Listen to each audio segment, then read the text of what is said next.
अधीने থাকে। भगत के बस में है भगवान। इस जगत में भक्त के बस में सदा सर्वदा भगवान रहते हैं। সেই ভগবান ভক্তির কাঙ্গাল। যেখানে ভক্তি আছে সেখানে স্বয়ং ভগবান রয়েছে। মহারাজ ভগবান থালা থালা আপেল কলা মন্ডা এসব দেখেন না, ভগবান মনের ভিতরের ভক্তি দেখে, তার মধ্যে কতটা ভক্তি রয়েছে, সে কত কি আমার জন্য এনেছে সেগুলো দেখে না, ভগবান শুধু ভক্তি দেখে। भाव का भूखा हूँ मैं, भाव ही तो एक सार है, भव से भज ले मुझे तो भव से बेड़ा पार है। আমি সদা সর্বদা ভক্তি রাখি। ভগবান যদি ভক্তের অধীন না থাকতো তবে কি দুর্যোধনের 56 ভোগ ত্যাগ করে বিদুরানীর ঘরে কলার খোসা খেতে যাবে? ভগবান 56 ভোগ চাই না, ভগবান ঝুড়ি ঝুড়ি আপেল মন্ডা চাই না, ভগবান শুধু ভক্তের ভক্তি চায়।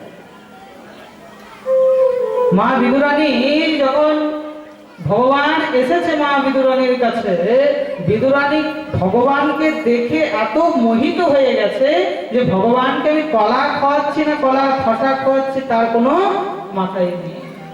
ভগবান সেই কলাও দেখে না খসাও দেখে না, তার ভক্তিকে গ্রহণ করে।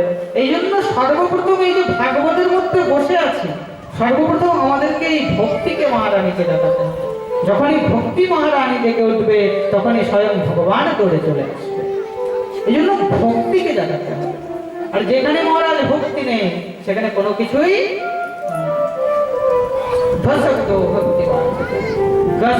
জ্ঞানদায়িতা। এই ভাগবত যে শ্রবণ করে তার জ্ঞানের উৎপত্তি হয়। এই জ্ঞানে কোনো অহংকার হয় না। আমি ডক্টরি পাস করেছি, আমি ইঞ্জিনিয়ার পাস করেছি, এগুলো একটা করে অহংকার হয়। কিন্তু এই ভাগবত রূপী জ্ঞানে আমাদের কোনো অহংকার হয় না। সদা সর্বদা শুধু কল্যাণই কল্যাণ। ভসবতো ভক্তিবাচক গসবতো জ্ঞানবাচক বসবতো বৈরাগ্য ধৃতঃ। বসবতে বৈরাগ্য, এখানে যে বৈরাগ্যের কথা বলা হলো, এই বৈরাগ্য কোনো ঘর সংসার ত্যাগ করার বলা হয়নি যে তুমি ঘর টর ত্যাগ করে মহারাজ একদম সাধু হয়ে যাও। তবে কি বলা হলো যে বৈরাগ্য হয়ে থাকো, ভালো মন্দ কোনটা খারাপ কোনটা ভালো সেসবে যেন তোমার মধ্যে জ্ঞান থাকে। এটাই হলো বৈরাগ্য। বসবতো ভক্তিবাচক গসবতো জ্ঞানদায়ক বসবতো বৈরাগ্য ধৃতঃ গসবতো রতবাচক। যখন এই তিনটা আপনার ভিতরে যখন সমাহিত হবে তখন দিব্য ভগবানের পেছনে রত হয়ে যাবেন, ভগবানকে জানার আকাঙ্ক্ষা আরো বেড়ে যাবে। এই জন্য ভাগবত শোনা দরকার। এই ভাগবত কথার মধ্যে ভগবানের দিব্য চরিত্র বর্ণন রয়েছে। এই ভাগবত স্বয়ং ভগবানের প্রত্যক্ষ স্বরূপ। এই ভাগবতের দিব্য এই যে 4 অধ্যায়, সেই চতুশ্লোকী ভাগবত শ্রবণ করা হয়েছে। আর এই যে রত, এই রতটা তখন আসবে যখন আপনি এই ভাগবতের মধ্যে ডুবে যাবেন। আর এই ভাগবতের মধ্যে বসে মহারাজ যদি গল্প করি, যদি হাসি ঠাট্টা করি, তা আপনার বসাই পার হবে। এই জন্য সর্বপ্রথম বলা হলো ভাগবত কি জানেন, তবেই যে ভাগবত। এই ভাগবতের মধ্যে কি কি রয়েছে? এই ভাগবতের অল টোটাল 335টি অধ্যায়, 12 স্কন্ধ এবং 18,000 শ্লোক সংযুক্ত এই সম্পূর্ণ ভাগবত। প্রথম আর দ্বিতীয় স্কন্ধ ভগবানের 2 চরণ, তৃতীয় আর চতুর্থ 2 জানুদেশ, পঞ্চম উদর, ষষ্ঠম বক্ষ, সপ্তম আর অষ্টম 2 বাহুযুগল, নবম গ্রীবা, দশম মুখ, একাদশ ললাট আর দ্বাদশ মস্তক। এই 12 স্কন্ধই হচ্ছে ভগবানের 12 অঙ্গ। বলে ভাগবত ভগবান কি। এই ভাগবত ভগবানের প্রত্যক্ষ স্বরূপ। মহারাজ এই ভাগবতের সর্বপ্রথম এই যে 12টি স্কন্ধ এবং 335টি অধ্যায় রয়েছে, এই 335টি অধ্যায়ের মধ্যে যে প্রথম 6 অধ্যায়, এই প্রথম 6 অধ্যায়ে দিব্য ভাগবতের মাহাত্ম্য বর্ণন করা হয়েছে। কি বর্ণন করা হয়েছে? দিব্য মাহাত্ম্য বর্ণন করা হয়েছে। এবারে আপনারা বলবেন যে এই ভাগবতে প্রথমেই মাহাত্ম্য বর্ণন করে কি লাভ? অন্য কিছু তো করতে পারতো, মাহাত্ম্য কেন বর্ণন করলো?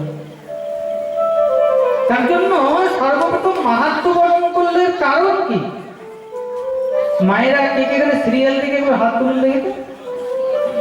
কে কে সিরিয়াল দেখেন? কেউ দেখেন না? সব একদম ভালো ভালো নাকি? আমাদের ওদিকে খুব দেখেন। ওই কে কে দেখে হাত তুলে লজ্জার ব্যাপার নাকি? ভালো শিক্ষা পাবে, সিরিয়াল দেখা ভালো। ওই ওই দেখেন, ওই কতজন দেখে হাত তুলে? এদিকে বাবারা কেউ দেখেন নাকি?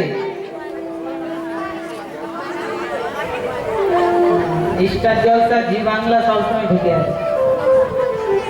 তো মহারাজ এই যে সিরিয়াল দেখতে দেখতে মাঝে মাঝে কি চলে? অ্যাডভার্টাইজ দেয় তো, দেয়।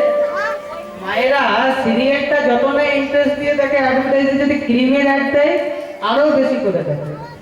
হ্যাঁ, সেটাতে যদি বলে 7 দিনের মধ্যে একদম মহারাজ ফর্সা হয়ে যাবে, সঙ্গে সঙ্গে মহারাজ দোকানদারের কাছে গিয়ে দাদা ওই ক্রিমটা দাও যেটা এখন নতুন নতুন বের হয়েছে, 7 দিনে একদম ফর্সা হয়ে যাবে। সঙ্গে সঙ্গে দোকানদার দাদা সেটা দিয়ে দিত। সেই ক্রিমের গ্যারেন্টি আছে কিনা বাবু আমি জানি না, কতটা পরিষ্কার হবে কতটা কালো হবে তা আমি জানি না, কিন্তু এই ভাগবত রূপী গ্রন্থকে যে 7 দিন ধরে শ্রবণ করবে তার মনের মধ্যে যত কালিমা রয়েছে সব দূরীভূত হয়ে যাবে। বলি ভাগবত মহাপুরাণ। তার জন্য এই ভাগবতের প্রথম 6 অধ্যায়ে বেদব্যাস অ্যাডভার্টাইজ করলেন যেন মানুষ এই ভাগবতকে শুনে ভাগবতের দিকে অগ্রসর হয়। কারণ যতক্ষণ না এই কলিযুগের জীব হলো স্বার্থপর, স্বার্থ ছাড়া কোনো কিচ্ছু করে না। সে জানে যদি ভাগবতের কোনো আমি গুণ না দেখাবো, ভাগবতের যদি কোনো ফল না দেখাবো, কেউ ভাগবতের দিকে ঘুরে তাকাবে না। তার জন্য সর্বপ্রথম 6 অধ্যায়ে ভাগবতের মাহাত্ম্য বর্ণন করলেন, যেখানে দিব্য ভাগবতের মাহাত্ম্য রয়েছে। প্রথম 6 অধ্যায়ে যে মাহাত্ম্য রয়েছে সেটা হলো পদ্মপুরাণ থেকে নেওয়া, আর অন্তে যেটাকে অন্ত মাহাত্ম্য বা উত্তর মাহাত্ম্য বলা হয় সেটা স্কন্দ পুরাণ থেকে 4 অধ্যায় নেওয়া হয়েছে। সর্বপ্রথম পূর্ব মাহাত্ম্য যেটা পদ্মপুরাণ থেকে নেওয়া হয়েছে। আসুন আমরা সকলে ভাগবতের মাহাত্ম্যের মধ্যে প্রবেশ করি। প্রথম অধ্যায়ের মঙ্গলাচরণের প্রথম শ্লোক শ্রবণ করব। সবাই সোজা হয়ে বসবেন, জোড়হাত করে বসবেন। ভাগবতের প্রথম স্কন্ধের মঙ্গলাচরণের প্রথম শ্লোক শ্রবণ করব। ওম নমো ভগবতে বাসুদেবায় সচিদানন্দ রূপায় বিশ্বোৎপত্তি হেতবে তাপত্রয় বিনাশায় শ্রীকৃষ্ণায় বয়ং নমঃ। শ্রীকৃষ্ণায় বয়ং নমঃ। बोले भागवत महापुराण की। ভগবানের দিব্য প্রথম মঙ্গলাচরণ শ্রবণ করিয়াছেন। সচিদানন্দ রূপায় বিশ্বোৎপত্তি হেতবে তাপত্রয় বিনাশায় শ্রীকৃষ্ণায় বয়ং নমঃ। এই যে সচিদানন্দ রূপ ভগবানের, আগে আমরা 3টি বিগ্রহ শ্রবণ করলাম। ভগবান এই 3কে খুব ভালোবাসে। এখন দেখুন কেন কতগুলো 3 আছে। প্রথমে আমরা 3টি বিগ্রহ শ্রবণ করেছি, এবারে 3টি স্বরূপ। ভগবানের 3টি স্বরূপ, একটা হলো চিন্ময়ী, একটা হলো মৃন্ময়ী, আর এক হলো বাংময়ী। এটা আমরা কি হলো ভগবানের 3 বিগ্রহ, এটা আমরা আগে শ্রবণ করলাম। আর এবার 3টি ভগবানের স্বরূপ, সৎ, চিৎ আর আনন্দ। সচিদানন্দ রূপায় বিশ্বোৎপত্তি হেতবে।